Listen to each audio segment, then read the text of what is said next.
Қайырлы күн, 5-ші сынып оқушылары. Бүгінгі видеода Эксел оқулығының 5-ші бөлімі, яғни Creativity тақырыбын талқылайтын боламыз.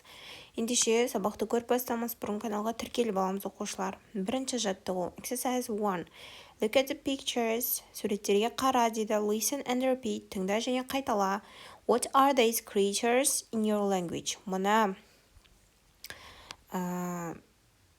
не дейміз? Creatures дейміз бұл жерде.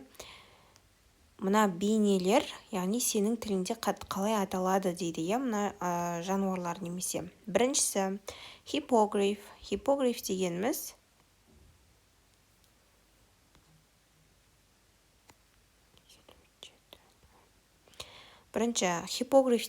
бұл кәдімгі hippogriff деген осындай жануар болады екен, Екінші phoenix. Phoenix дегеніміз кәдімгі феникс жануары. Одан кейін үшіншісі самұрық. Бұл самұрық біздің құс, Төртінші циклопс, яғни бұл циклоптар. Бұл осындай әлде бір бейнелер, Бесінші unicorn, яғни бұл қазақша бір мүйізді дейді екен.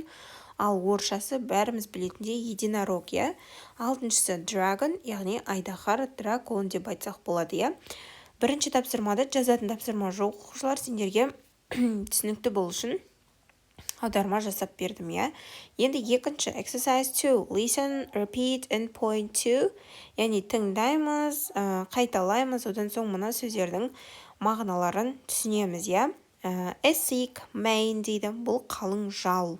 Яғни жал дегеніміз бұл білеміз, жылқылардың жалдары болады, шаш секілді. Соны қалың жал деп айтамыз, a thick mane. Екінші, a single eye, бұл бір көзді, яғни жалғыз көзді, a single eye деген. Үшінші, a horn, бұл мүйіз, яғни бұл единорогта болады. Төртінші, a long tail. Long tail дегеніміз ұзын құйрық. A sharp claws, өткір тырнақтар. Алтыншы, a big, бұл тұмсық. Big wings, үлкен қанаттар. Sharp teeth, өткір тістер. Long feathers, ұзын қауырсындар. Яғни осы сөздердің мағынасын тоже түсініп аламыз, оқушылар. Келесі, үшінші жаттығу. Exercise 3. Which of the creatures looks like? Мұна бейнелер қалай көрінеді дейді, A horse, жылқы, a huge snake, a giant, an eagle.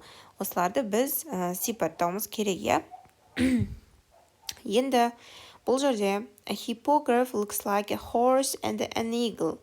Hippogriff дейді ұқсайды жылқыға және де бүркітке ұқсайды дейді, Екінші, phoenix looks like an eagle. Бұл phoenix жануары да біздің бүркіт жануарына ұқсайды екен.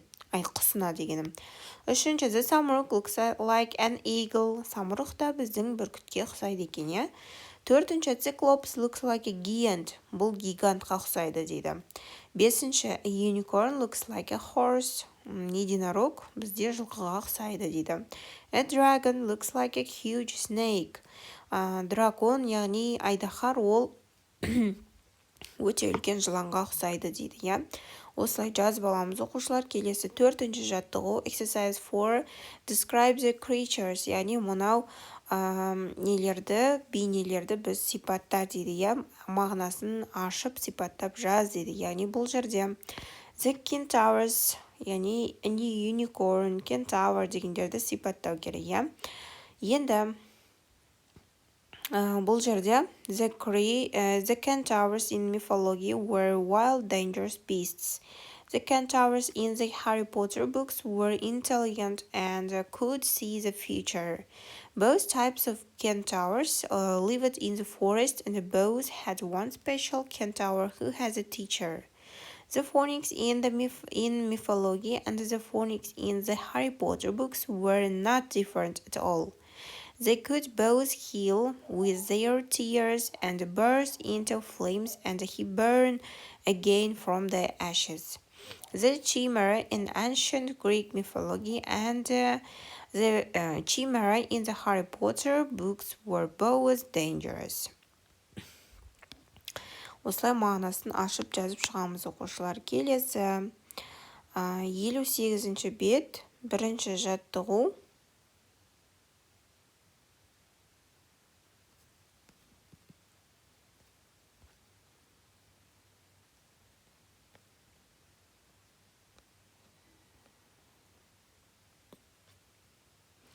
58-ші бет бірінші жаттығу. Exercise 1. Look at the pictures. Суреттерге қара дейді. Which of the creatures? Мыналардың қайсысы осындай бейнелер дейді. It half human and it half horse. Жартысы адам, жартысы жылқы дейді. Яғни ол кентавр, бізде баяғы ежелгі заманда осындай аңыздар болған, Келесі has got a human head. Оның адамға тән басы бар дейді. Has got 3 heads. Оның 3 басы бар дейді. Has got a long tail and a sharp beak. Және оның ұзын құйрығы және sharp beak дегеніміз сондай сүйір келген мойны бар дейді, Енді осыларды біз жазуымыз керек. Бұл жерде the centaur is half human and half horse and it has got a human head. The chimera has got 3 heads. And the phoenix has got a long tail and a sharp beak. Осылай жазамыз оқушылар. Келесі, екінші жаттығу. Exercise 2. Read the title.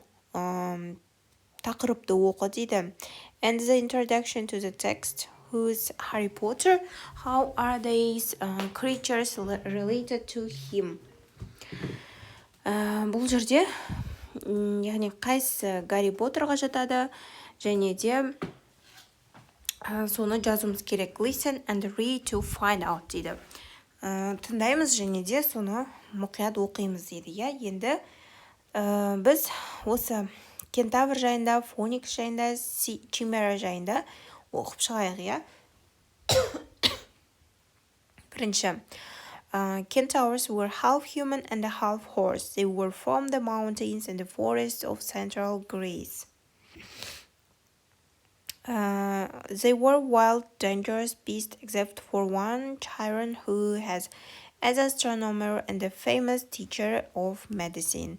Оқушылар, бұл жерде біз жазып шығамыз, Harry Potter is a character in a series of books by Rowling. Яғни Rowling деген автордың кітабына негізделген Гарри Поттердағы Гарри Поттер деген не дейді, character дегеніміз бұл жерде